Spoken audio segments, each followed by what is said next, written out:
what I'm going to show you tonight is some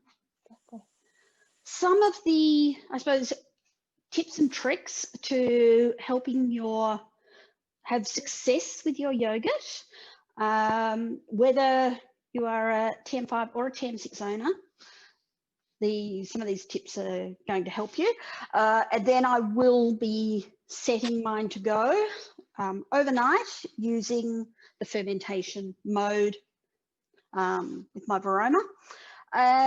But before I actually put it on, because that's going to be really boring to watch that for an hour, I thought a couple of things for having with yogurt, because Graham has yogurt every morning for breakfast, and he usually just has berries and things. So I said, all right, I'll make a fruit compote, and I'm going to make CADA, which for those of you who don't know, it's basically, I suppose it's the basis of what I would know as Bircher muesli. Some people know, or some people think of overnight oats, but it's like overnight oats without the oats. It's sort of a fresh muesli mix. You'd normally just make it fresh, but I'm going to do it and pop it in the fridge, and Graham can have some tomorrow morning with yogurt. So yeah, so there we go. So who has actually made yogurt before? I have with an Easy-O, but not the Thermomix. Okay, yeah, no, Easy-O, not quite the same, but it's but not quite the same. Yep, and Jan, yes, you have. So I have. Katrina has as well. And did it work? Was that sorry, was that the auto mode on the TM5? I can't remember. It might have been. Yeah. A long time ago. Yeah, because so the TM5 is pretty cool with its automatic yogurt. Pretty sure it was. Yeah, where you did, like a litre of yogurt in the jug and off it went, so you had the one. The difference with the TM6 is now you've got fermentation mode, so there's a whole variety of things you can do. You can also, you can do 2 litres in the jug, individual pots, or 1 litre in the Varoma in a container. So lots of variety there for doing the yogurt. So has anyone tried to make yogurt and had it fail? No? No? All right, that's good. But given that a lot of you haven't even tried, then we may as well start from scratch. One of the most important things with yogurt, we're talking about fermenting milk. What we're doing, we're going to be cultivating an environment for bacteria to breed in milk. Now, doesn't that sound disgusting? But that is basically what it is. But we want good bacteria to be active, not nasty, yucky ones. So it's really important that you have clean equipment. Okay, so you want to have a clean jug. You want whatever you're going to be putting your yogurt into to be really clean as well, because if there's anything in it or anything caught under your blade or anything like that, it means when you've got it sitting there at this beautiful warm milk sitting there, perfect temperature and environment for bacteria to breed, that's when you're going to get nasties coming in, and you can end up with yogurt that isn't quite right. And it can be a bit smelly, or texture can be really, really weird, but it's basically nasty stuff. So the best thing to do is a vinegar wash, okay?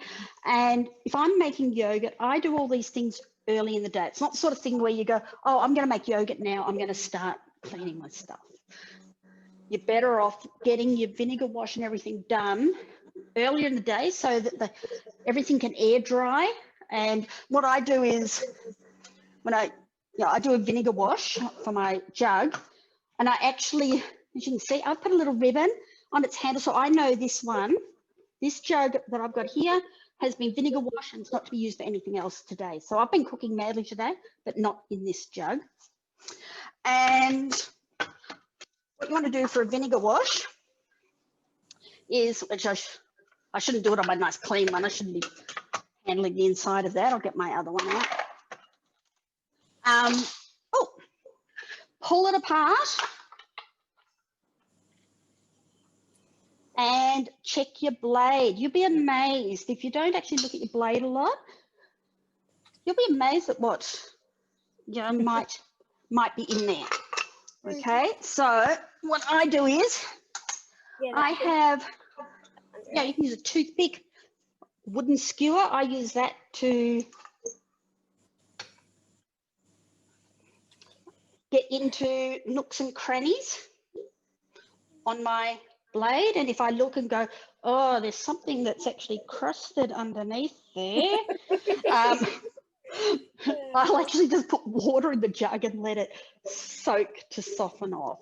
Okay, because if you're in the habit, of not giving it a, a full, a pre-clean and then through the dishwasher and stuff can build up. And you don't even, for normal cooking, it's not an issue. But for yogurt, or even the same with if you're doing egg whites for pavlova and things like that, you also want to have a scrupulously clean bowl. Okay, so give it a good going over. Then to do your vinegar wash, get out your vinegar. Any sort of vinegar will work. I just use home brand white vinegar, which is what I use for cleaning around the house and stuff like that. Okay. Vinegar. Super cheap. So it means you don't have to worry. You can throw huge quantities of it around, and it doesn't matter. Now, TM6 owners, very excited with the new pre-clean mode. How it's got the 4 settings. Well, number 4, which is your browning mode, is actually perfect for doing a vinegar wash on your machine, because it actually boils the water and holds it at a boil, which is what you would be doing if you were manually doing a vinegar wash. So take advantage of the fact that we now have this built in, and it swishes all around and gets up in the lid and everything. It's absolutely perfect for your vinegar wash. I could actually use that to make my vinegar spray then. Yes. Yeah. Nice. If you ever need to boil water and vinegar, use the browning setting for it. And so what I would do, whether it be a TM5 or a TM6, I use about half a cup of vinegar.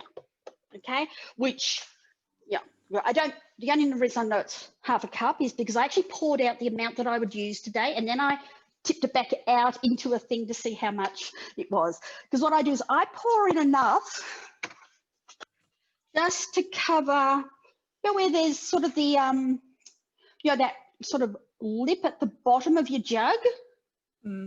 Right there, that little edge there. Yep. I just I get to the top of that.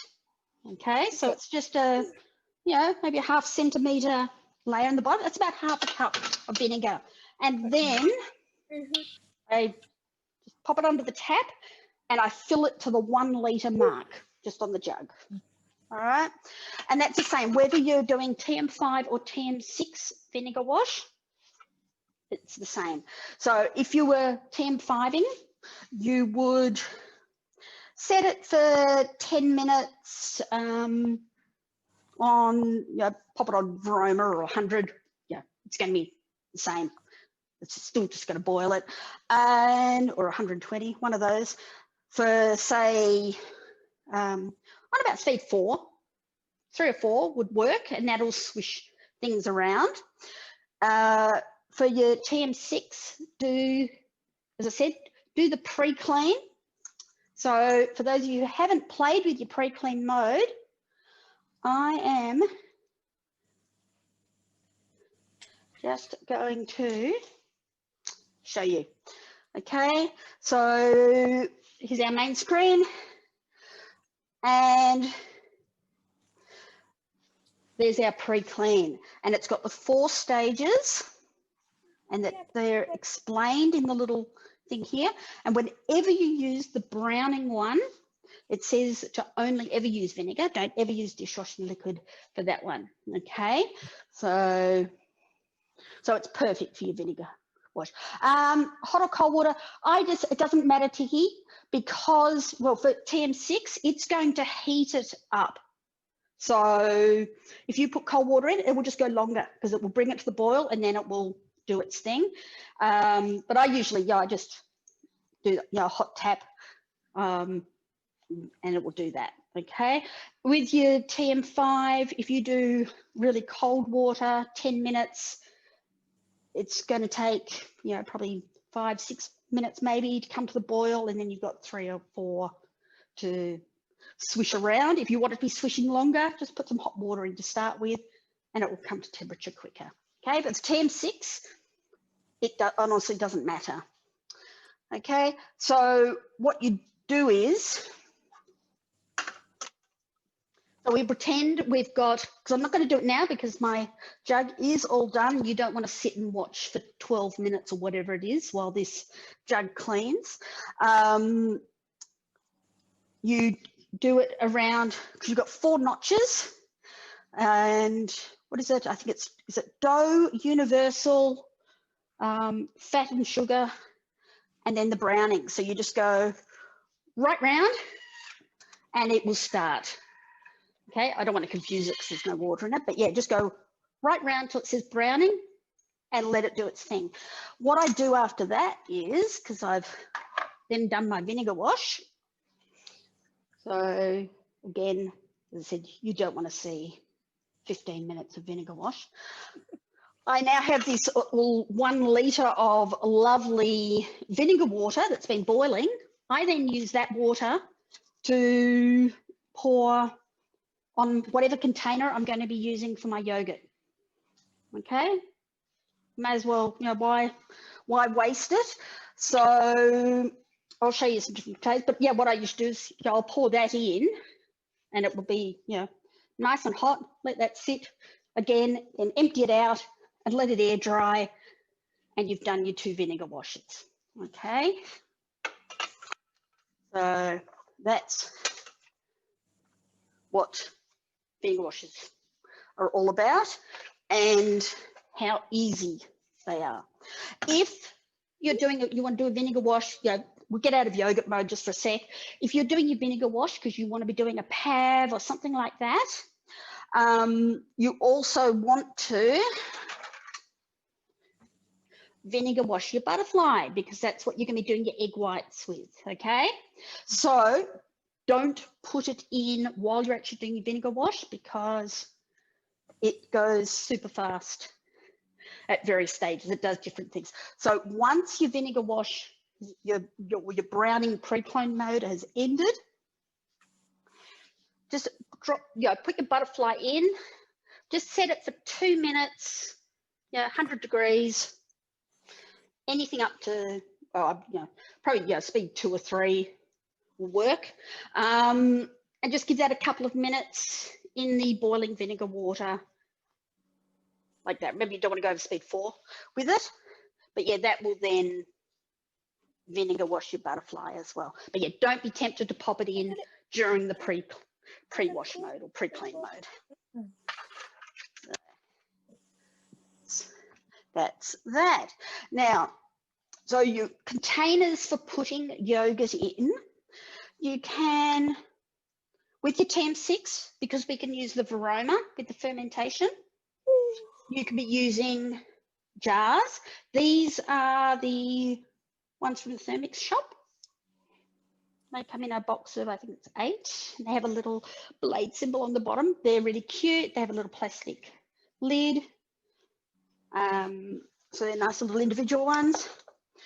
If I'm doing individuals, I tend to use these, which you can't get anymore. Jan probably remembers these from, and Claire probably does too. From the ones out of the pouch. Yeah, they're the ones that came in the little set. These are, if you have that, these are great for yogurt. So we've got the, the 6 of those little ones, complete with matching spoons. But again, depending on what you're using for your yogurt, you want these to be clean as well. If you've got time during the day, to sterilize like individual jars and things like that, you can use your Varoma. So, just pop some water in the bottom, set it, Varoma for however minutes you want, and just pop your jars in upside down in the Varoma for, once it's temperature, give it 10 minutes or so, and that will steam them and sterilize them that way as well. But again, you want to do it earlier in the day so they have a chance to air dry, pop their lids on, put them aside safely. Don't be tempted to dry them with tea towels or anything. All you're going to do is contaminate them. Okay. If you're doing a big batch of yogurt in the Varoma, you could be using, there's all sorts of containers. This is actually a 1 litre, this is the Aldi equivalent of Easy Yo. This container, it has a thing that goes with it, but it's actually quite cool. You can use sort of plastic things like that, or this one, it's really cool, Pyrex. Glass Pyrex is perfect for doing doing your yogurt. If you don't, this has a nice little lid on it that could go on it. If you don't have that sort of lid for your Pyrex, you've just got ordinary ones, you can actually just put Glad wrap over the top, pop it in, okay, and that works fine. Those of you who've been around for a while, what I'm going to use tonight is actually a 2.2 litre thermoserver, which were the ones that were around until, what was it, about May 2014?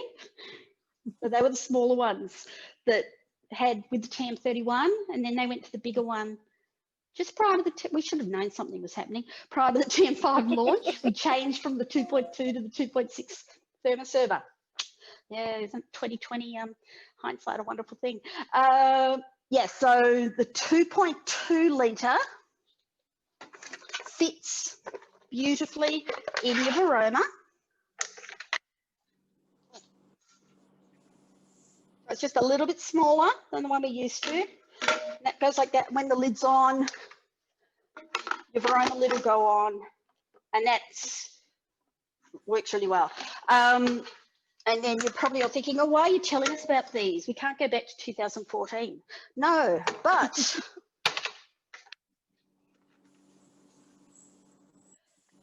there's a new thermoserver that's available as a host reward. Have you all seen the white one? Yeah. In the new host reward from October, there's a 2.2 litre white thermoserver with a clear lid. How cute is that? And that is perfect for doing your yogurt. Okay, so that's why we're now allowed to dig our 2.2 litre thermoservers out again, because they are sort of coming back. But available as host rewards, the way all thermoservers are. So I am actually going to use that. I have not done yogurt in a thermoserver in a Varoma before. So this is going to be, I like to challenge myself. Why do something I know is going to work when I can do something else? But we won't know till tomorrow. So there we go. But so for that one, I just poured boiling water into it, let it sit for a little while, tipped it out because it was hot, it just air dried. So that thermoserver is ready to go.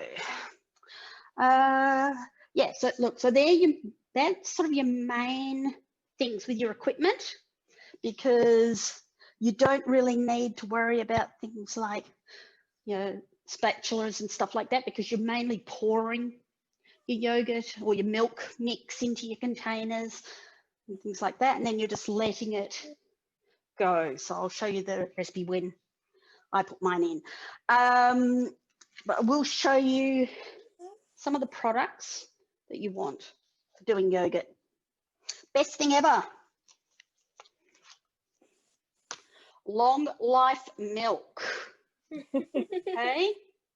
Also known as UHT milk, ultra heat treated, which means it's actually already had sort of that first heating pass on it to get rid of nasty bacteria, okay, and to get the proteins starting to want to form curds and things. So that's awesome. And because it's long life, it doesn't need to be refrigerated, so it's going to be room temperature when we start, and that's always a good thing.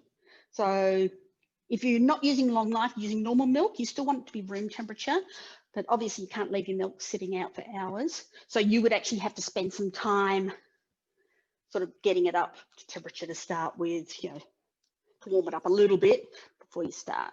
Otherwise you'll be there forever. But I always just keep a couple of these. Full cream milk is best. It just gives you the best body. You know, nice thick curds, all that sort of stuff. Full cream. If you go for skim milk and things like that, you really, yeah, I wouldn't start with that. Okay, it can be done, but it does require some tweaking.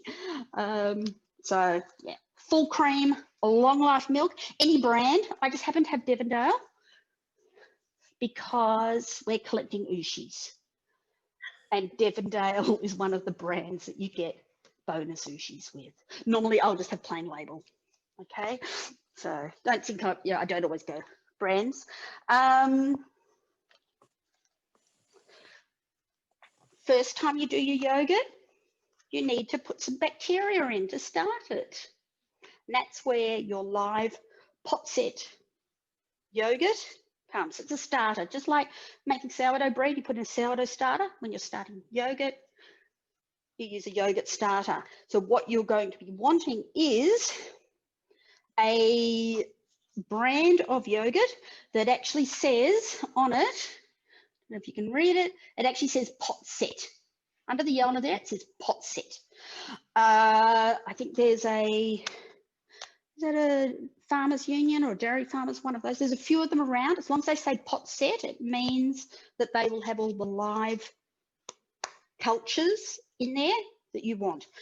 But that's only for your first time, because once you've made your own yogurt, you now have live culture. So you'll just take some of that, put it aside in a container, and then use that for your next batch. Okay, so that's just your first starter, that one. All right, and then your other thing is going to be milk powder. We'll have a look at that later on as well. So there's sort of your main things: having the right products and the right equipment for it.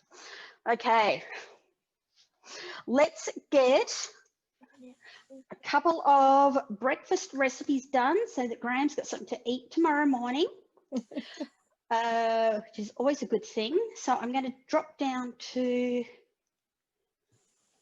the screen here and exit out of that pre-clean. I'm going to go into my week.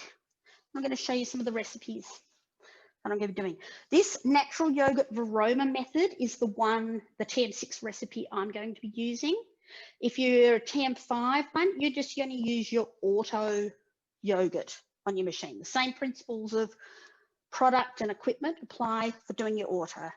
Okay, this is when I was tossing up which recipe to do. This mixed berry one, we've done a few times, really like it.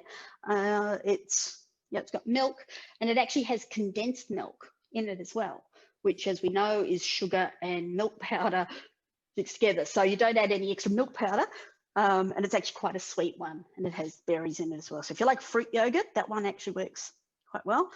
And I'm actually going to do this here, the apple and blueberry compote that gets cooked there as part of that. And you'll see when I open that recipe that they basically all have the same yogurt recipe at the start. They then just have different flavors. Okay. But first thing is CADA. Who's had CADA before? My son CADA. loves it. Sorry? When I first got the 31, we used to make it all the time. Yep. My brother likes it. It's always been very popular at cooking classes and things like that. Mhm. It was in the TM31 everyday EDC, everyday yeah. cookbook, and they took it out and it's no longer in the basic cookbook, but it is on Recipe Community. So I'm pretty sure I put a link in the event for it, but it is seriously so simple. It is so delicious. I'm actually going to do a double batch because a normal batch is like 2 serves, and it's sort of thing you would do in the morning. You just whip up 2 serves and there's breakfast for 2 of you. I'm going to do a double batch, so it can go in the fridge and that'll give Graham CADA for a few days. Okay, so it's very, very simple. CADA stands for coconut, almonds, dates, and apple. CADA. Simple. You can add other bits and pieces in. I've done dried apricots in it. All sorts of nuts are good in it. Cranberries, other bits and pieces, seeds and stuff. But your basic is your CADA, and it has fresh apple in it. So we don't. I'm only going to put, when it says double, I'm actually only going to put 1 apple in because Graham adds berries and things to it afterwards. And the apple goes brown. And it still tastes fine, but it does go brown if you're doing it ahead of time. So, but I don't mind putting 1 in. What have we got? Okay. So, and it's very simple because it's basically 40 grams of coconut, 40 grams of almonds, and 40 grams of dates and an apple. So I'm just doubling all that. So I like to use shredded coconut rather than desiccated, just because it's that little bit bigger, so you don't blitz it into nothingness. Okay, so, and look, you don't have to be too precise with your quantities with this sort of thing. That's one thing I love about it. Yeah, you can go with whatever ratios you really like. I'm using, they say pitted dates. I'm actually using dried dates rather than fresh ones because I don't want to add extra moisture into it. So, yeah, so these are just dried ones. They're actually quite sweet too. So, go in and just raw almonds. So you can sort of see, I mean, it's not a huge amount of stuff. I know when we used to do it cooking class, we used to express it in terms of, you know, 2, and we were, you know, doing samples for like 40 people. But it would be like, you know, 2 MCs of coconut, you know, 2 of almonds, 1.5 of, it's that sort of thing. That was how you express it. So I sort of go, you know, a handful of things like that. And then the apple, which I'm going to cut up.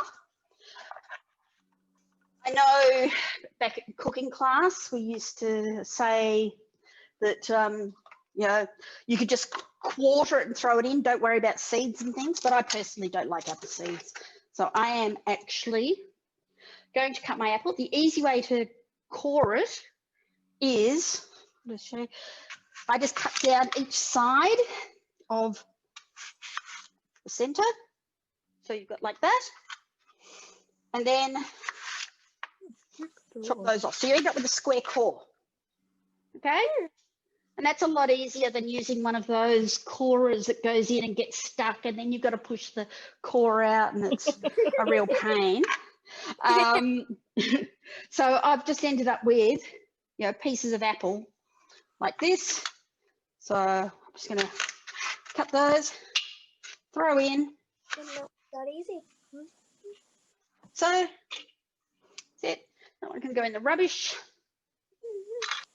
And very simple, we're just going to turbo. So we'll go turbo. They say 2 or 3 1-second turbo, so we'll just do it until we like the look of it. Because it will depend if you put different dried fruits in or different quantity or whatever, it could take a different amount of time. So this is just one of those manual fly by the seat of your pants things. So I'm just going to give it, I'll give it 3 1 seconds and then have a look at it.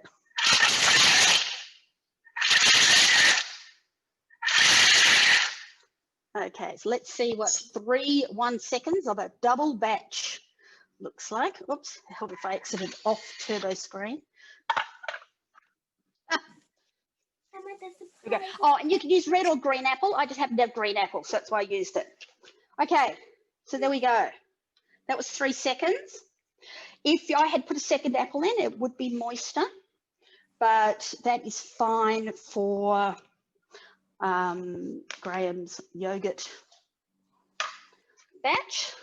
Show you what that looks like. I will take a picture of it, but it is a really nice, fresh way to start the day. Mix that with your yogurt, and it's really nice. If you pop some cranberries and things in, or a red apple, then you end up with extra colour, which is always lovely. Okay. You always want colourful food. You could blitz it. I just noticed I've got a whole almond there. Could give it another blitz if wanted, but I know, you know, some people if you over blitz it, you end up with very smooth, not quite the sort of muesli effect that you're trying for. So that's see that there is ready to go. So I'm just going to give that a quick rinse, and then we'll. That's how quick it is to make something like that in the morning. Obviously, you don't have to talk and explain as you're putting everything in. There we go. Okay, and so I'm reusing that jug because I don't want to use my lovely vinegar washed jug. We go. So we will just pop down to this, and we're going to do the fruit compote. Where's my, there we go, there's my stylus. So back we go, my week. And we're going to go with the yogurt with apple and blueberry compote. Okay, and when we scroll down, you'll see the first part of the recipe has yogurt, and you can use that recipe from this for the yogurt that I'm going to be doing this evening. They say to put it into little pots, but you can do it as a 1 litre batch if you want. Okay, it's basically the same recipe. And there we go, there's our compote. So I've got apple peel, cored and cut into 12 wedges, some sugar, some water, and 250 grams of fresh blueberries.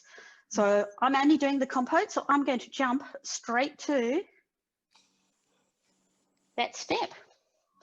So makes life easy. I have my apples already peeled and cut into 12 wedges. In they go. Come on, out you come. They're wet, so they want to stick. Go, like so. Some caster sugar, 20 to 40. And I might go with the 40 only because I had my apples soaking in lemon juice, which will make them a little bit sour. So let's pop some sugar in.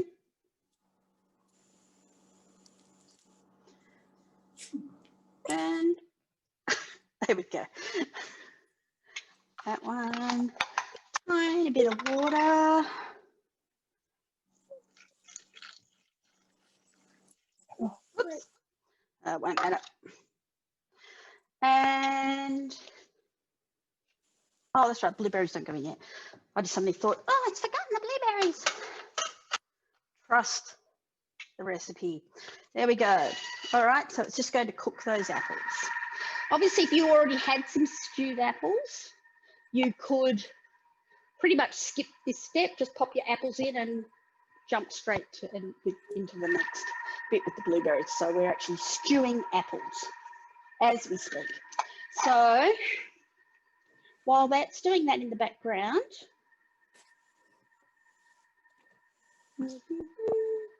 I'm thinking, I'm just going to jump onto Cookie Dough and show you all the yogurt recipes, because there are lots. If I can find, sorry, that's what I want.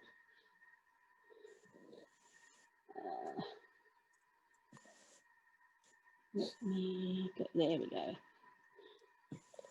Okay, can everyone see my Cookie Dough screen? Yes. Yes. Yep. Cool. All right. So as we all know with Cookie Dough, whenever you go, I'm just moving all your lovely faces over to the side there. Okay. Whenever you're at your main screen, it's Australia. Okay. So just always remember that. If you were to hit the explore button, it's exploring Australia. And so if I type, oh, look, you can tell, there we go, yogurt, it will bring up Australian recipes that have yogurt in them. So it's not all just making of yogurt, but we can narrow it down. So we'll stick with Australian yogurt for the moment by clicking here where it says recipes. We click on the little arrow and we select collections, and you'll see we have a collection of yogurt recipes. Okay, so these ones are mainly TM6 ones, because the TM5 people have their own inbuilt auto yogurt, which is pretty much this one. So there is that same one for us, for the TM6 people, but we also have these other options. So this is the one I'm going to be doing, which is yogurt in the Varoma in a thermoserver. What do you have? All right. And if we said we wanted to have a look at what other countries have, we can remove Australia, and there's lots of different yogurt collections, but all different languages. I can't be bothered reading different languages, so I'm going to go for English speaking ones. So we'll go with Australia, UK, US. That should give us a few to look at. Okay, so this is where we can see fermentation mode. So that's going to be a TM6 collection, and that's that one that I showed you with the berries. So they've got recipes for drinking yogurt, liquid yogurt, mixed berry, blueberry yogurt, ordinary vanilla yogurt, plus some bread recipes using the fermentation mode to prove the dough. So I'm actually going to try these one of these days. I think that's pretty cool. So it's like, ciabatta, but they're small, so they're ciabattines. And it's because I've jumped into the other country. It's logged me out for some weird reason. I hate when it does this. There we go. And there we go. So with this one, yeah, so you're putting your dough in the Varoma and fermenting for 2 hours at 40 degrees. There we go. So yeah, so fermentation isn't just the yogurt. You can do other things with it. And let's get back out. Is it going to take us back out? Yeah, there we go. And let's just go, there we go, recipes. So again, there's all sorts of recipes there. There's chocolate yogurt, soy yogurt. I reckon this one sounds good. Coffee yogurt. And look, they're using those little jars that I showed you. Mango yogurt, condensed milk, coconut yogurt. Oh, for anyone who's interested in as non-dairy yogurt, Thermomix recipe development. Tomorrow we'll be doing a live on making coconut yogurt. So I think it's 5 o'clock. I'm not sure. I never know those timed things that they show on Facebook now. I think that's his. There we go. Look, vegan coconut yogurt. Cute little jars, aren't they? Red berry.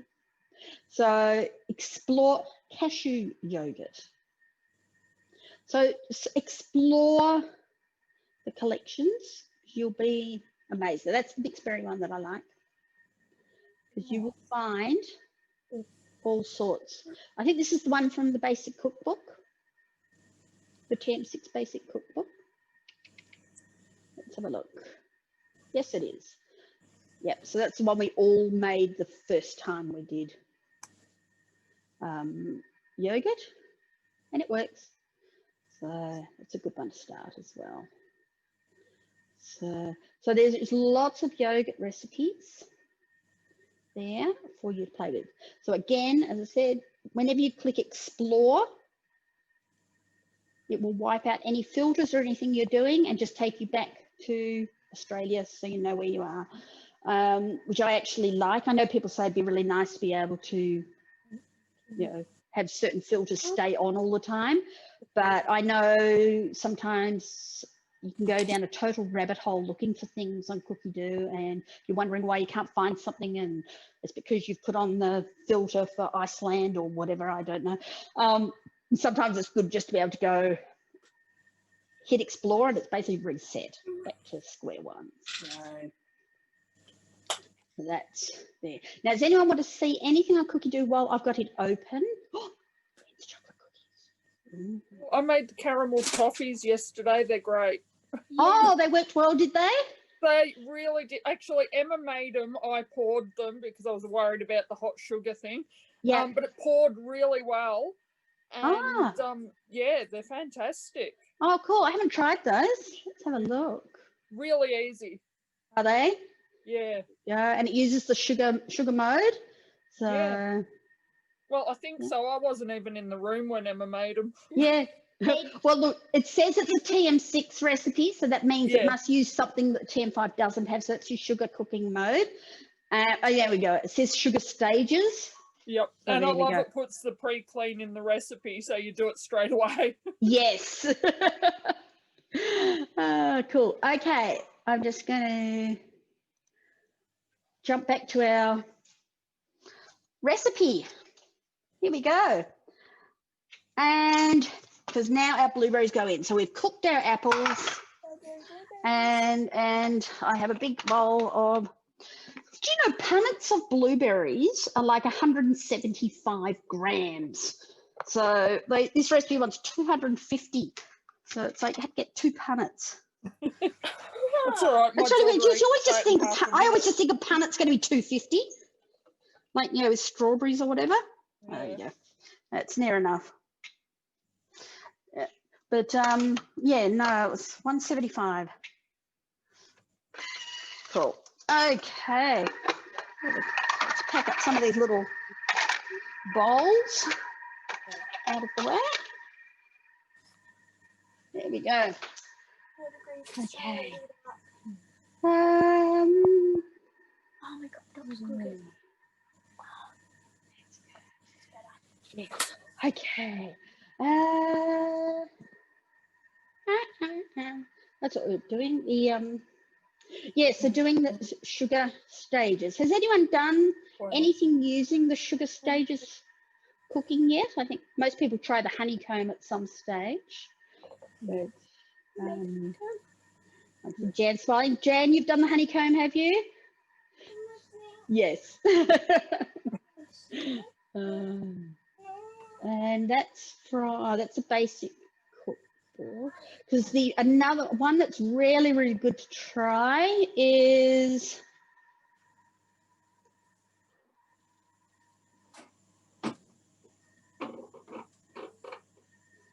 This one, the crunchy caramel popcorn.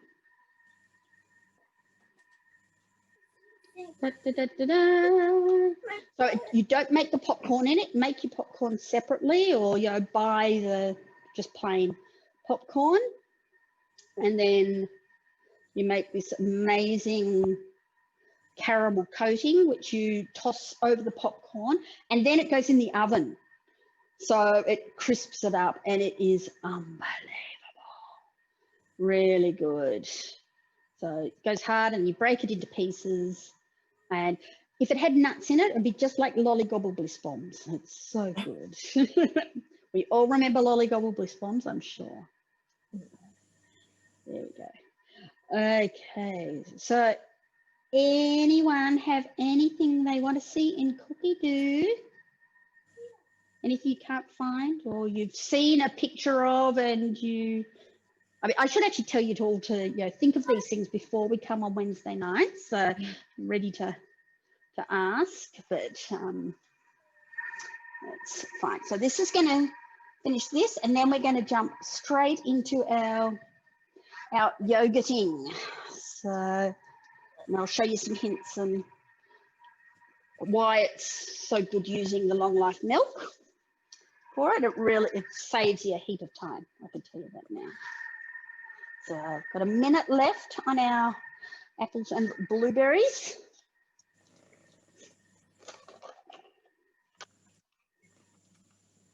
Little container to pop those in when they're done. So, who's been making something exciting? We made Anzacs.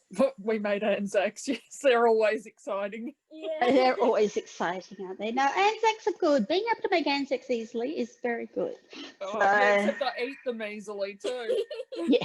And we also made a potato cake, like as in a cake made Oh, out of potatoes. We made the Napoli potato cake with the it's layered potatoes, ham, cheese, and breadcrumbs. Except we Wow, used is that a cookie dough recipe?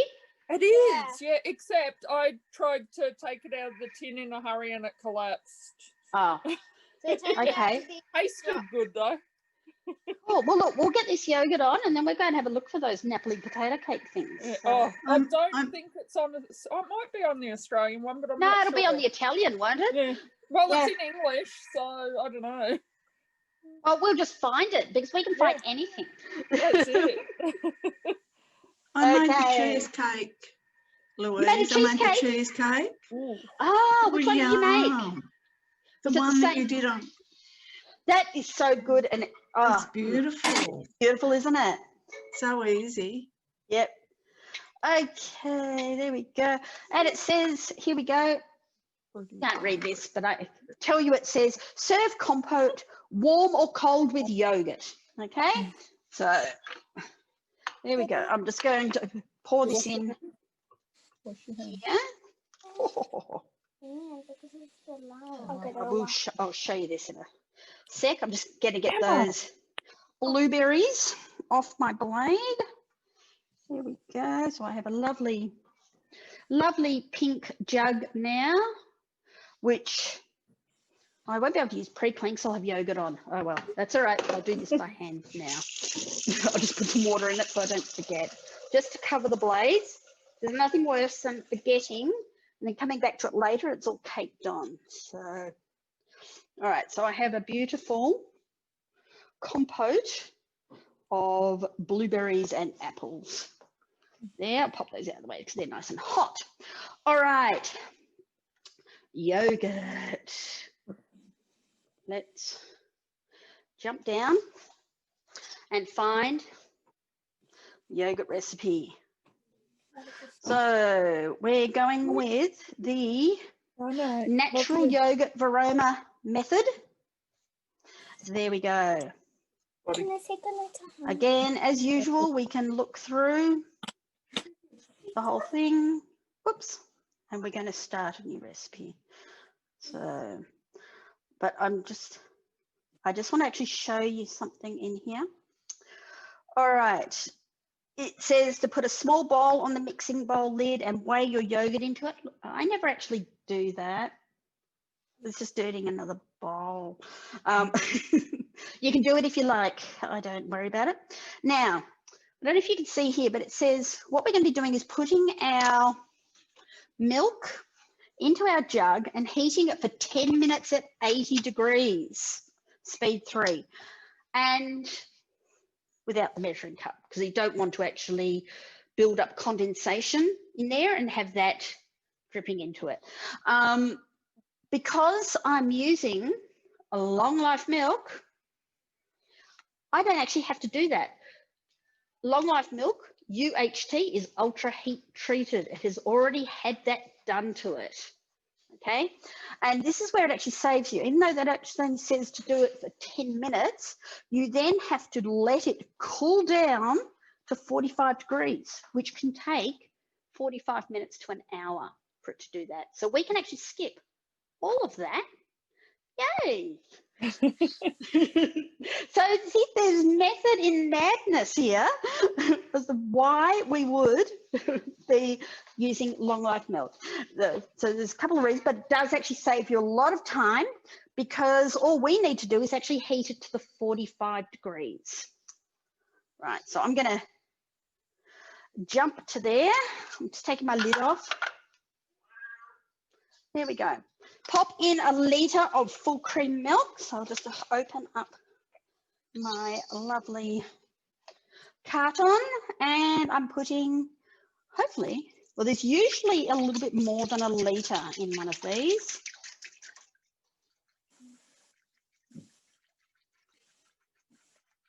It sort of goes plopping out and splashing everywhere. And every time I do this, I think, oh, next time I'll put it into a jug and pour it in first.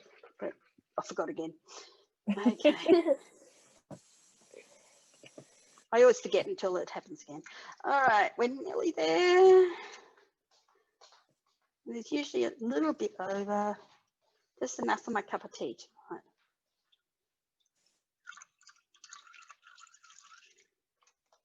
tonight. Okay. Yeah, tiny when you drop left, but I'm going to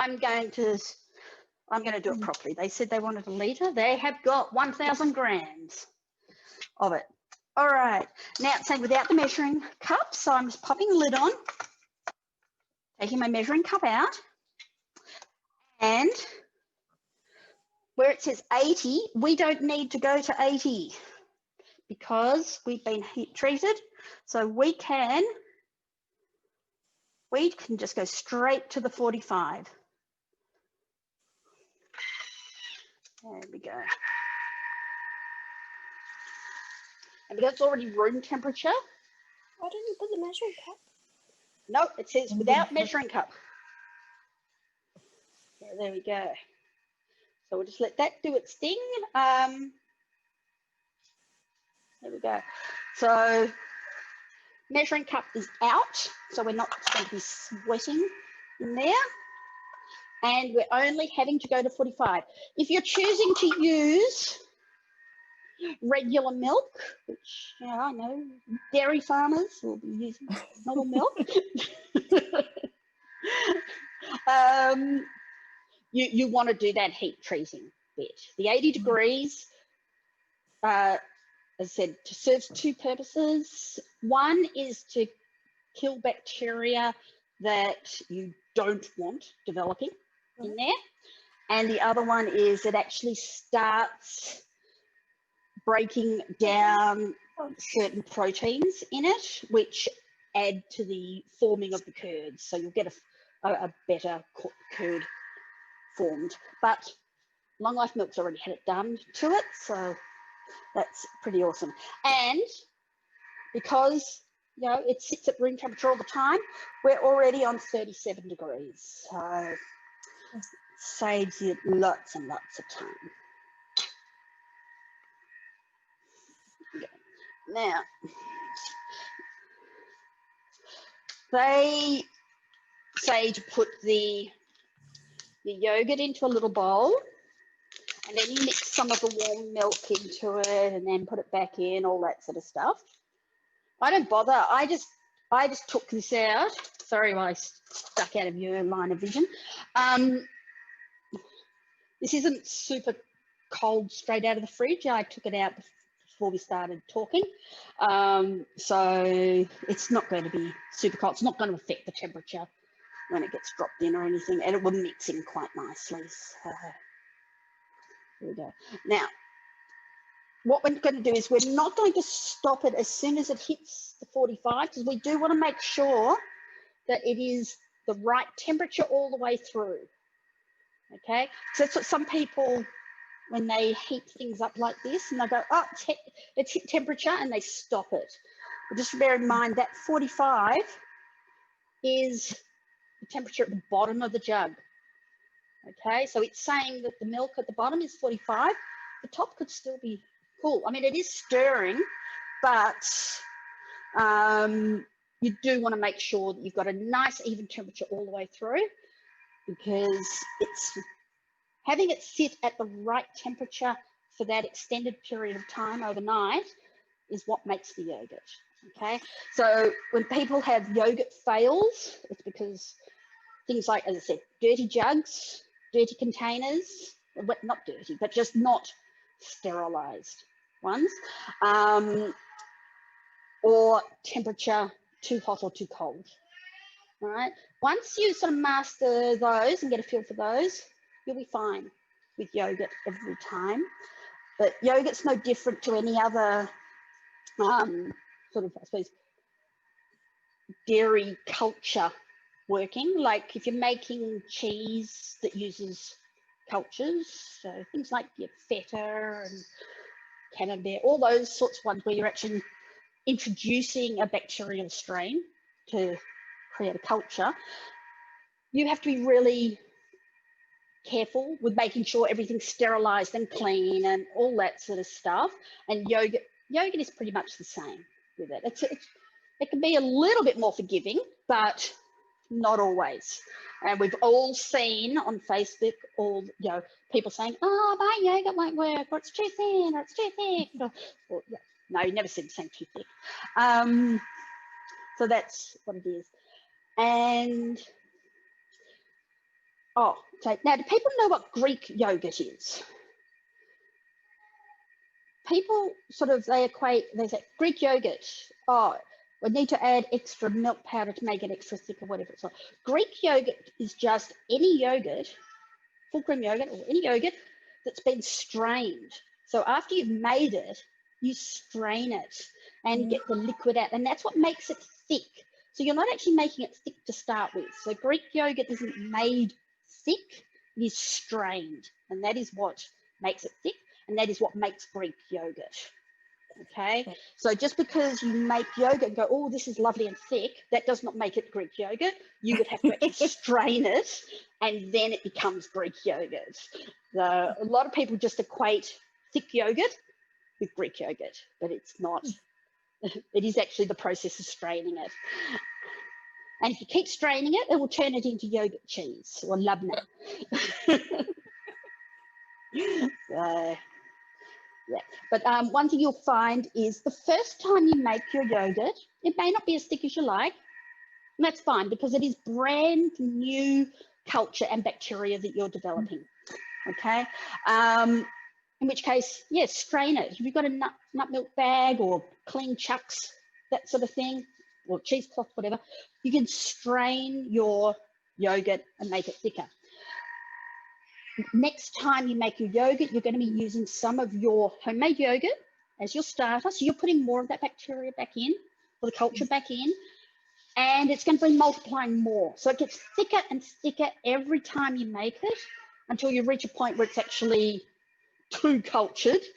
And you'll know because you go to make it and it's not right, at which point you go back to just buying a Yalna or whatever and starting again, okay? So it is just, you know, that is a very normal thing to not have super thick yogurt the first time.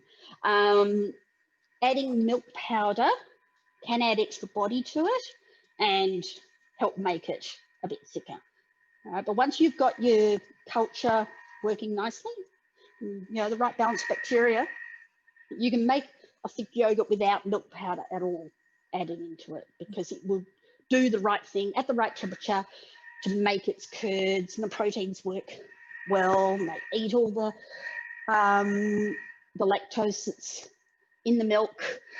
That's actually what makes the curd. That is the bacteria eating the sugar out of your milk, and that's what thickens it up and becomes curds. So it's very interesting, the science of making yogurt. Is that the lactobacillus? Yes. Okay. Yeah.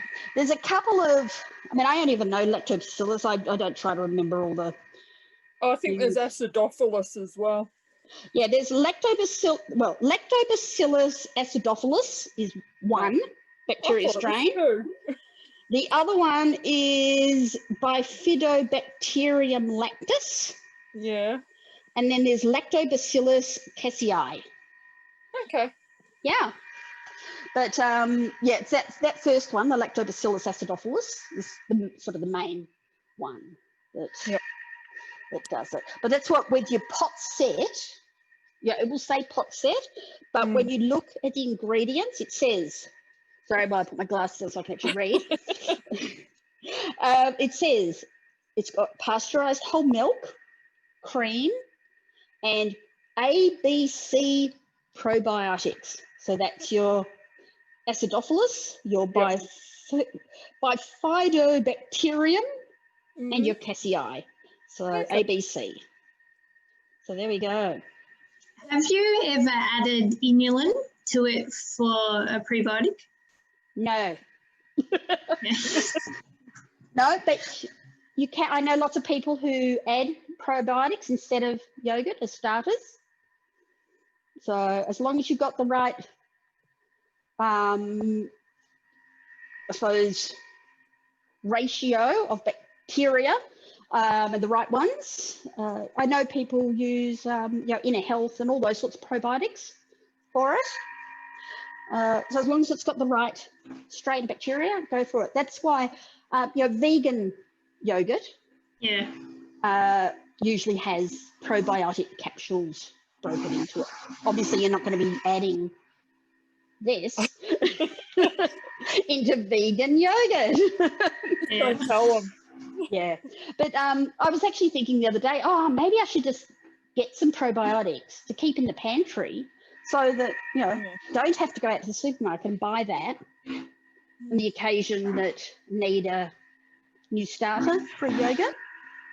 So, yeah. Inulin, I think, is a prebiotic. I'm not quite sure what the difference is once it's put into food, but okay. Yeah.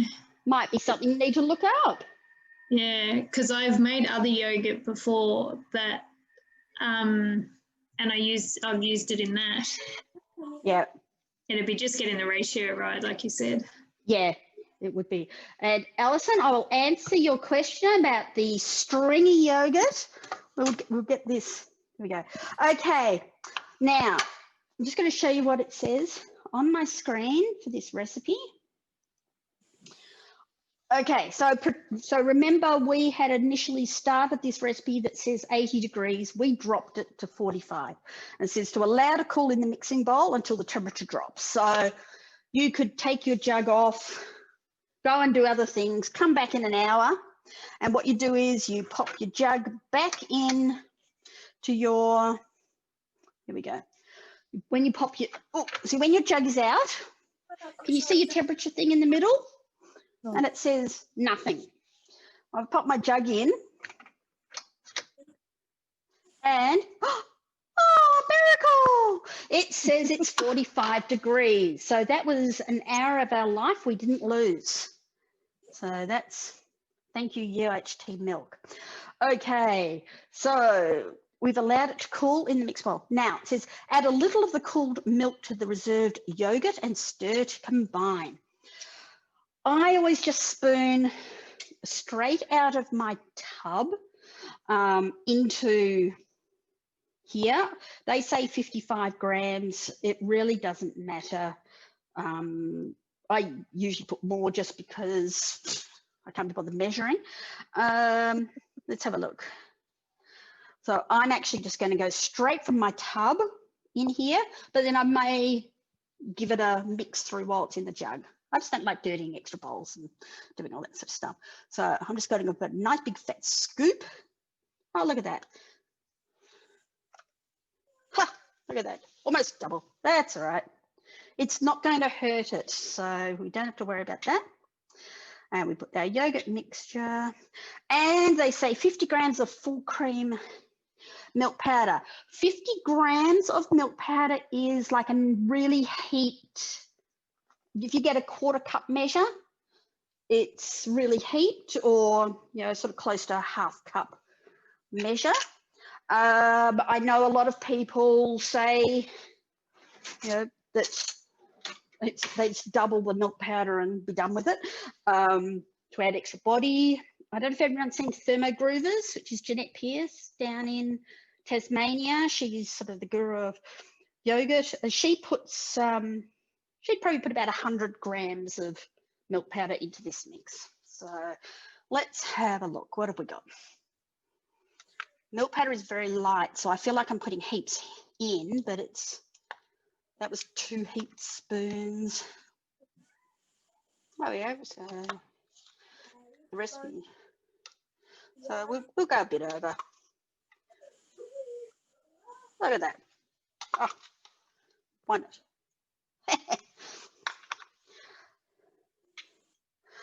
So it must be when I'm normally doing it, I don't even actually measure. I just go, yeah, it's about the right amount. Okay, we're not adding sugar,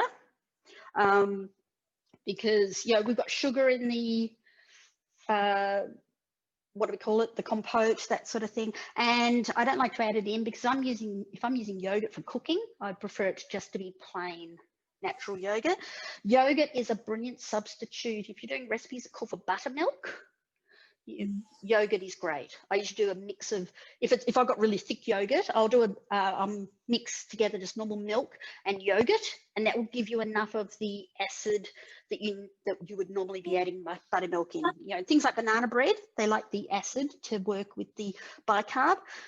Yogurt will do the same thing. Okay, so we're going to pop our measuring cup in. Now we're going to mix things together. Now they say 5 seconds. I'm going to give it a bit more because I didn't mix the yogurt in with the milk to start with, so I'm just going to give it about 20 and speed 4. So you want to make sure that your milk powder dissolves nicely into it. Okay.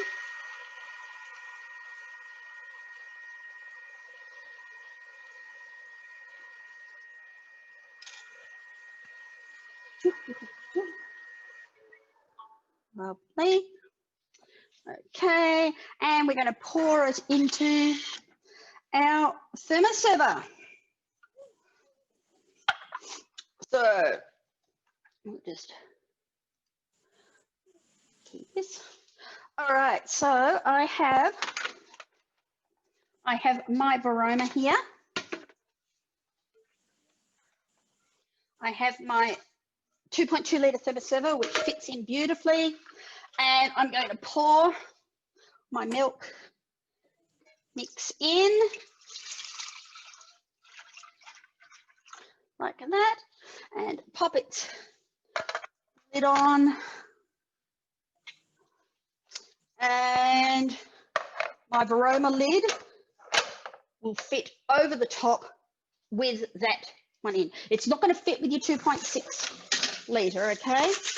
Now, it does say to rinse the jug out a bit because you don't want to have, you know, 8 or 10 hours or whatever of milk cooking on your jug. That's it. It comes out very easily though. Rinse mixing bowl. Pop in 250 grams of water. Won't show you the screen, this is pretty boring. 250 grams. Now, important here is 30 grams of lemon juice or ascorbic acid or citric acid, because we're going to be having water sitting in our jug on our blades for a long period. You want to actually put something acidic in there to stop any corrosion from the alkali water. So I've got a couple of lemons here. Well, a lemon that chopped in half for our happy hour on last Friday night. So I will do that. So lemon juice works well. They say ascorbic acid, but citric acid also works well. Most people are more likely to have citric acid than ascorbic acid in their house, or lemons. There we go. They say 30. It's near enough. Oh, get that off my hand. That's it. All right. Lid.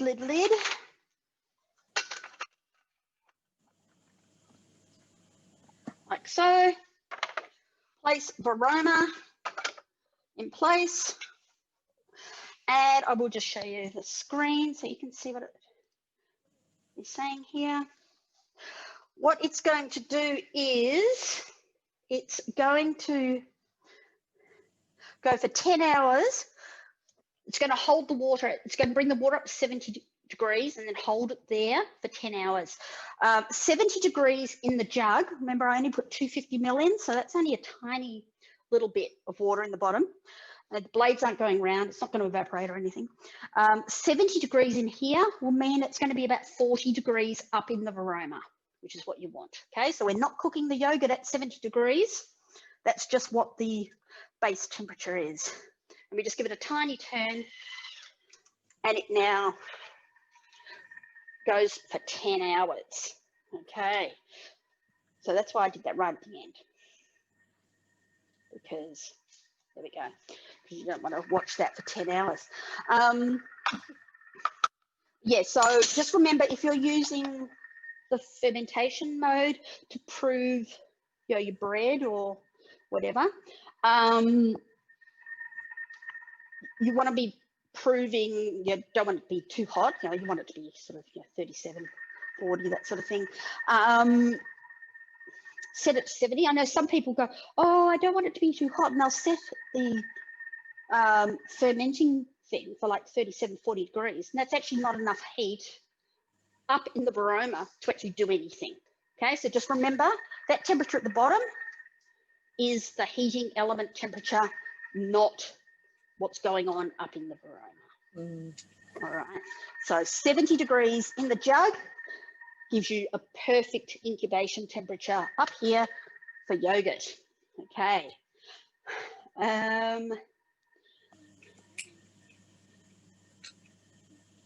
All right, now stringy. Alison, mucus, stringy yogurt. Isn't that disgusting? Who's ever had stringy yogurt? They've opened it and it's like slime. Oh. It's horrible. It's so disappointing. And that is usually means it's usually a temperature thing. It quite often happens if it's been got a bit hot at some stage, but that's usually what has caused the mucus. Okay, it's actually still edible, to be quite honest. It just looks. But is it palatable? Well, look, I think you can strain it. You can mix fruit and things in, and it'll all be fine. But Bake it's just it into bread. Yeah, I mean, look, yeah, it's totally healthy. It's not because it's gone off or anything like that. It's just the texture of the curds has altered because of the fermenting environment that it's in. So it's just, yeah. Just feed it to the kids. They won't know. They won't know. Well, they will. They'll lift it up and go. I mean, it's so obviously snotty. So it's really quite but yeah, and sometimes it's you do it and you think, but I did everything right. Yep. But you just don't know. It could be, you know, the milk had, you know, slightly different amount of proteins or something in it, and Yep. sometimes you just don't know. This is just nature. Yeah, came from the wrong cow. Yeah, exactly. So, yeah, but as long as, if you try and follow, the rules of making sure everything is scrupulously clean, and then also do things like don't muck around too much when it gets to the stage of putting if you're doing this sort of fermenting, of putting your yogurt into your container or whatever, because you don't want the temperature to drop too low, because it will take too long for it to come back up to temperature. But don't panic if when you're 10 hours, you go, oh, it's still quite runny. You can put that on for another 2 or 3 hours if you want. Okay. And sometimes that's what, that's all it takes to salvage that, because it could have been that it dropped down a bit too low. So it actually took a couple of hours to get up to temperature. So then you haven't had that full 10-hour thing. You can go, you can leave your yogurt a good 12 hours, and the longer you leave it, the bitterer, well, the more sour it gets. It's like sourdough. Okay. But if it hasn't actually even started fermenting for a while, then you're still going to be fine doing that. With the TM5 in the jug one, I used to get pretty good results. So I don't know if you saw the picture that I had of the yogurt for the event, sitting in that white container. What's actually that white container, which is and that was TM5 yogurt that got emptied out and into here. And it's beautiful and thick. You could stand a spoon up in it. And that, more often than not, that's the yogurt that I would have. I did occasionally, just not quite work. And I find that can happen more often when it actually gets sort of too hot almost. So summer and things, or if, the house is really heated or whatever, because it can can sometimes be a little bit sensitive, but it's still edible. So but anyway, Alison, no, you're definitely not the only one. Stringy mucus yogurt is something we've all experienced. You can't call yourself a yogurt maker until you've had stringy yogurt. Okay.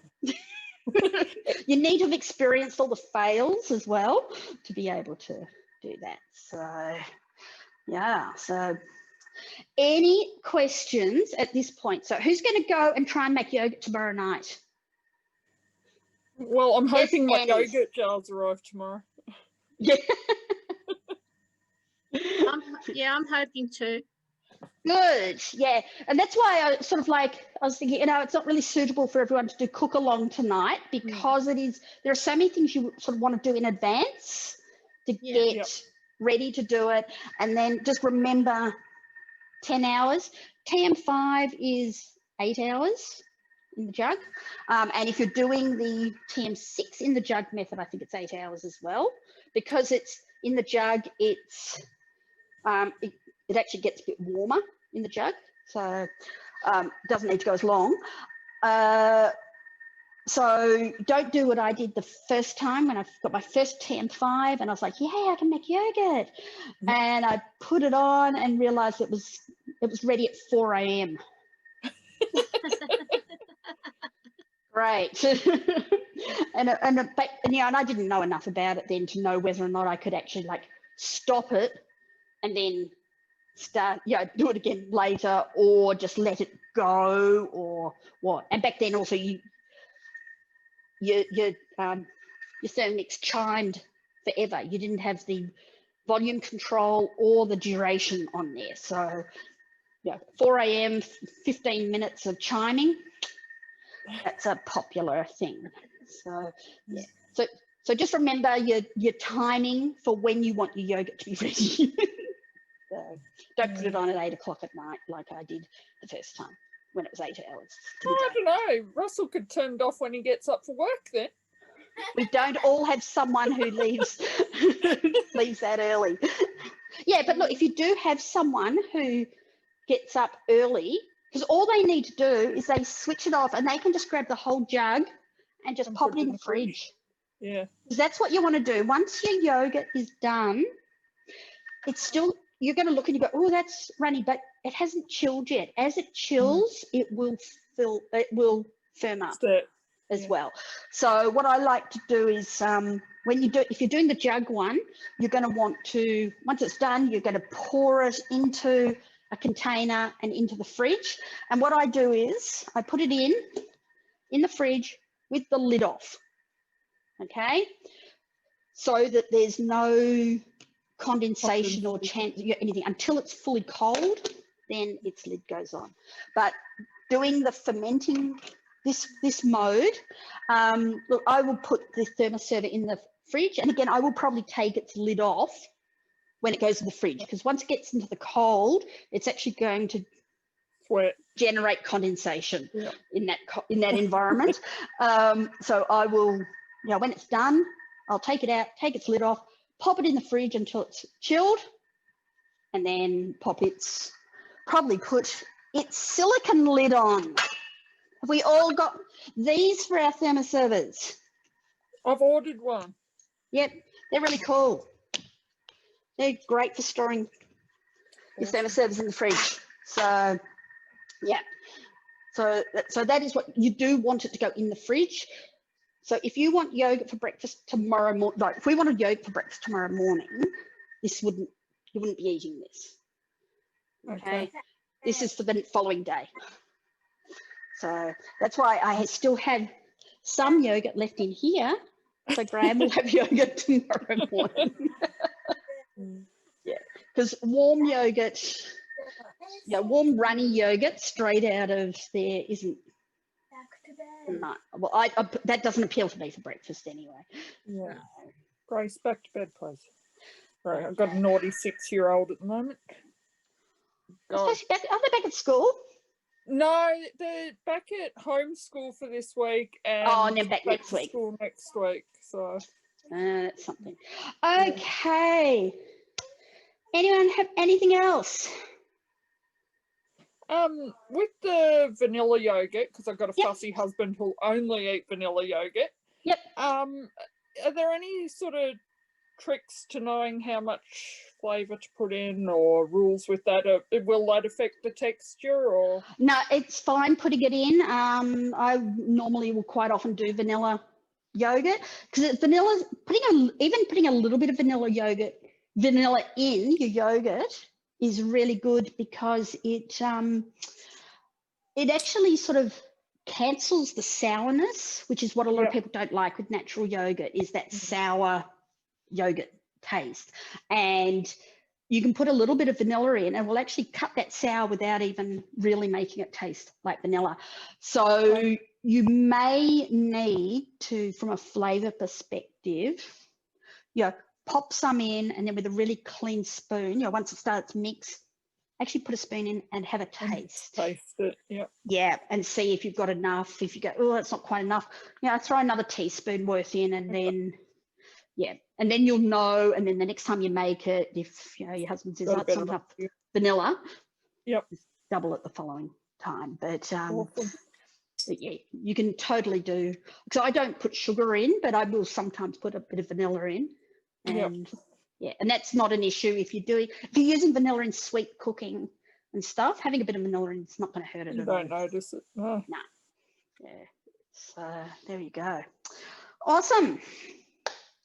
Any questions? If not, go and enjoy your evenings, and I hope everyone's planning on getting themselves a white thermoserver. So you're all going to have to book. Will we be allowed out by then? Because I want to. I want to actually eat the food for the demo. Yeah, no, that's right. You've already booked for Heather in person, so we'll be doing that. As soon as we're allowed out, Claire, you're in. I've got a few people who are doing that, so yeah, we'll make that happen. Otherwise, it's Zoom. Louise? Yeah? How long will it last? So once you popped it in the fridge, how many days will it last for in there? I usually allow a couple of weeks. Yeah, it's okay. Wow. Yeah, I mean it's a litre of yogurt isn't a huge amount, really, when you think about it. I mean, that's the equivalent of, you know, what's that? 5 tubs of yogurt. So a couple of weeks is probably cool. You know, I've never had it go off. So I suppose it depends how. Graham probably knows more because he's the one who eats it, so he'd know how quickly he goes through yogurt. Yeah, but it doesn't go off in a hurry. So yeah, well, Graham just came out to say it doesn't last long enough to go off, so goes through it. But yeah, so if you're only doing a 1 litre batch, and keep it airtight and refrigerated, you'll be good. You'll be fine with it. So, and again, when you pour your yogurt into a container for the fridge, have that container clean as well. Okay, so it's the just making sure you're not introducing bacteria to help it go off or anything like that. Okay, so just be conscious of it. Yeah, it's dairy. We all worry about dairy going off. So, but as you can see, look, it's quiet in the background. Blades are not turning. That is just got this nice warmth coming up. And because I'm using the thermoserver, it will, which is sitting flat on the bottom of the varoma, it's going to heat that metal at the bottom, and it's double layered. So we're not going to have the hot hitting the milk there, and it will warm that metal and the layer of air in between the walls of the thermoserver, and that perfect insulation, perfect environment for doing yogurt. So yeah, I was talking to some other consultants about using thermoservers for yogurt, and one who doesn't have a 2.2 litre said, oh, I just use my 2.6 litre one, stick it in and then just pop a tea towel over the whole thing. It works. I did say I wasn't going to tell anybody that, but I thought, yeah, see, so consultants do interesting things. So there you go. Okay, awesome. I will let you go. And oh, Alison, you've got a TM6. Awesome. Yep. Any help? If you need any help, let me know. And yep, we will show you how to use it. Okay. Thanks, Louise. No problem.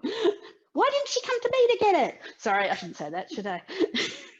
I knew that would be the question if I admitted it. Yeah, that's She right. wanted it to be a surprise. Yeah, And, no, that so look, she went through other means. yeah, no, that happens all the time. I have people come to me doing surprises for other people. You sort of think, oh, okay, yep, that's no, swings and roundabouts, that's fine.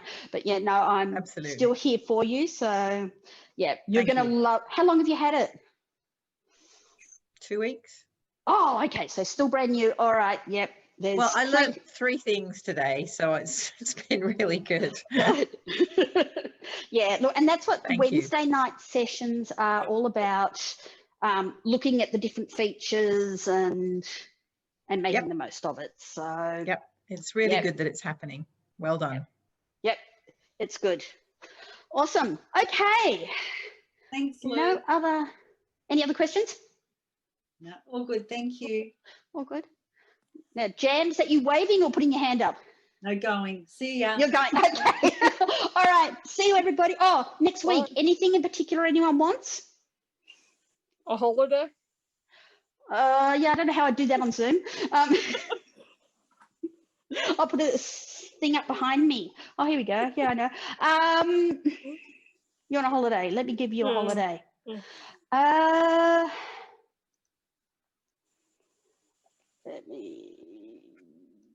There we go. Oh, nice. All right, you got a holiday. Awesome. Hang on, now we need the cocktails again.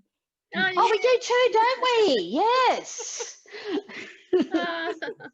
Okay, so next week, have a think if there's anything you want to see. If If you can't think of anything, I'll just make something up. I'll have a look at what we haven't done for a while, and we might do something like that. I'm still tempted to do something with the meter as well, so that people can understand what the meter is about, seeing as that is the offer this month.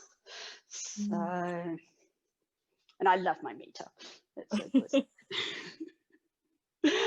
Okay, awesome. So go home, cook things. I mean, go home.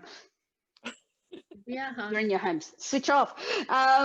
Cook, do good things, and make your yogurt, and remember to share your pics and all that sort of stuff, what you're doing. Okay. Awesome. Thank you, Louise. Okay. See ya. And Heather, I hope you picked up some stuff as a TM5 person.